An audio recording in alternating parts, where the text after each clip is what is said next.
Hi everyone, Alex here, and today we're going to be taking a look at something I've been putting off for way too long solely because I am terrified of the box. So, without further ado, let's get right into the Rapido Turboliner.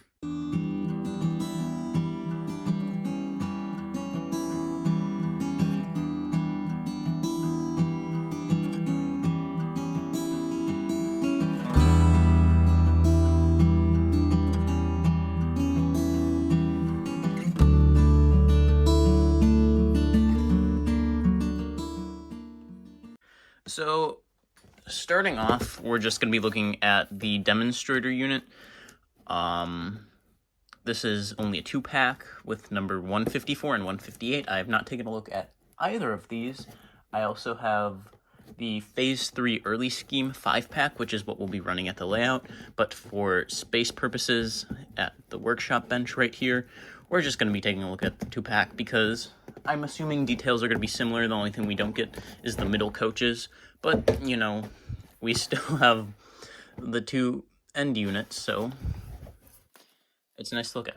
Another thing I will note about the other box is you get the massive poster, which I might be getting framed and hung because it looks gorgeous and it's a nice reprint. So we have the manual here in typical Rapido fashion that looks like the actual operating manual.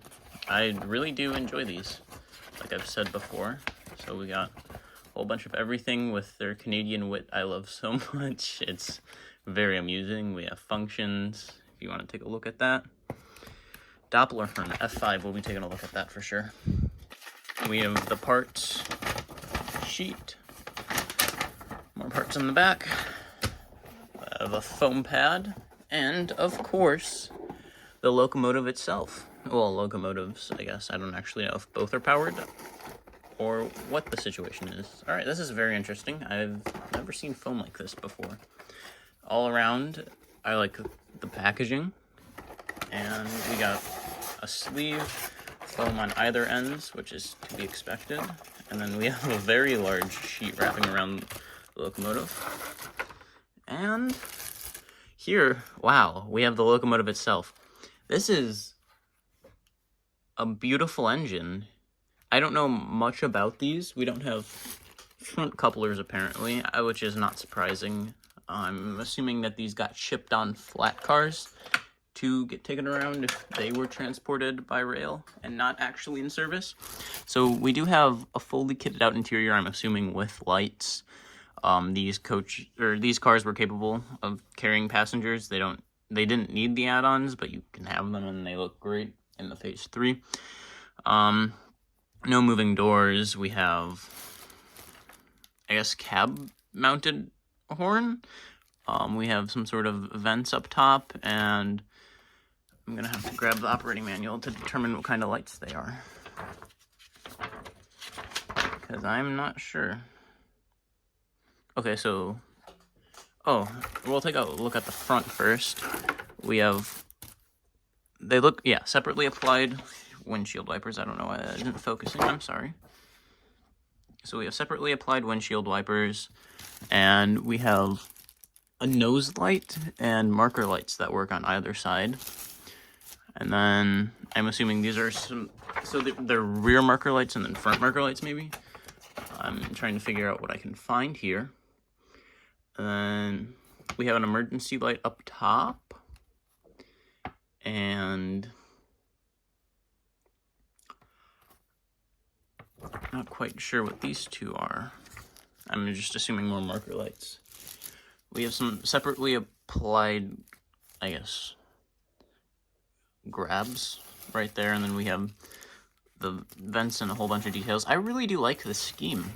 It's very nice. And looking at the back, I'm not sure if these can be here. I don't know why we're so close up today either. Sorry about that. Door doesn't open. It's got some very nice detail though. And then we have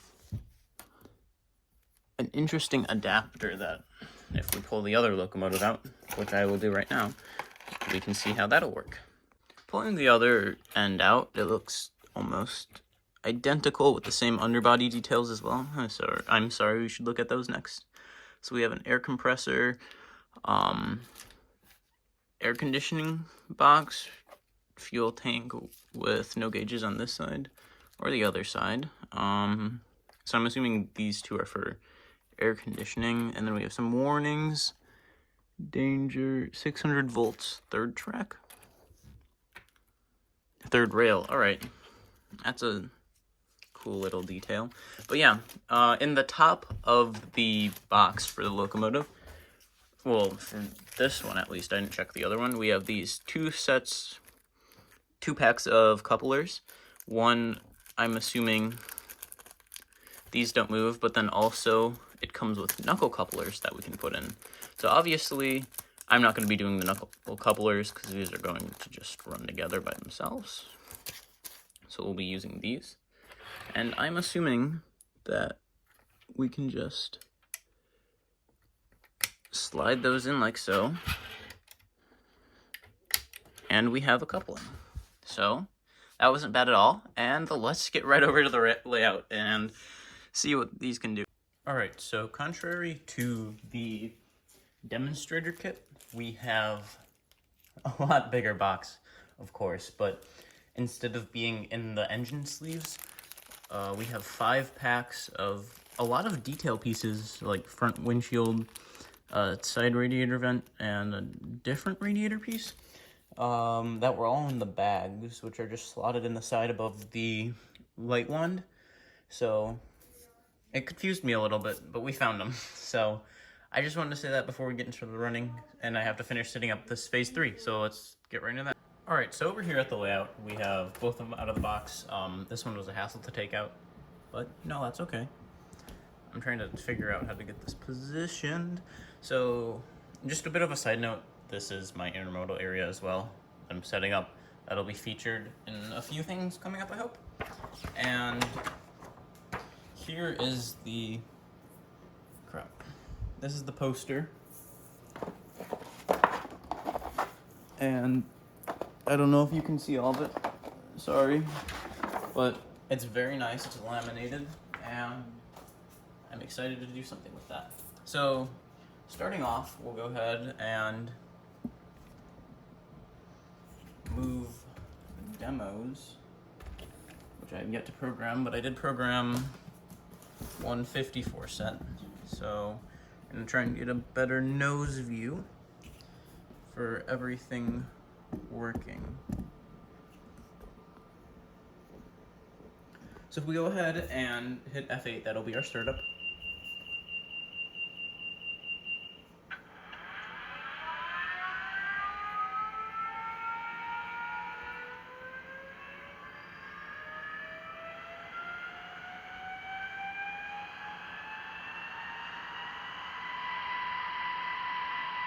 Not sure how long this takes, but it's very nice. And we'll go ahead and hit F0 for our, what do they call it, just front headlights and rear marker lights, which you'll see when we pass by. Or I can go ahead and hit direction. We have those rear reds on. We'll go ahead and hit F6. Sorry, I hit F5. That'll be our strobing horn. There's a crossing grade sequence. And then F6 is for our strobe lights, which is what's up top. And you go ahead and hit F9, and you get the marker lights on. So a whole bunch of everything, which is very nice. And I'm trying to see if there is cab lights. I don't think so. Of course, there's coach lights, but that's completely different. So we're gonna go ahead, and I apologize for the mess, but it's been a work in progress. We're gonna try and do a run around on the layout with what we have. So we're gonna go ahead and give her some speed. And we're moving very smooth. This is speed step 2 on a 28 controller. I'm not doing 128 right now because I don't know. It's not the move. So we'll go ahead and give her one more speed.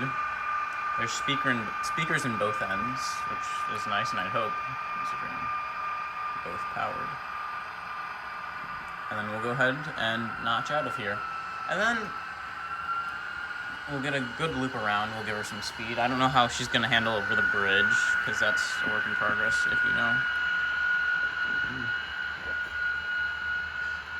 And down there is, I guess, the mine area. I don't know what we're aligned for, to be completely honest. So I'll have to go and check that. Oh yeah. We hit a switch. So I'm gonna go fix that, and I'll get everything set up for. Alright, so I went through and checked that everything's lined, and we're back here in the messy corner again.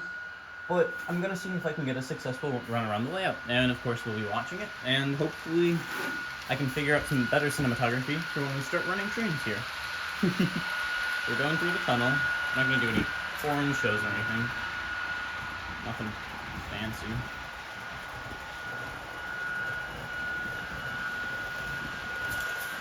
But yeah, this is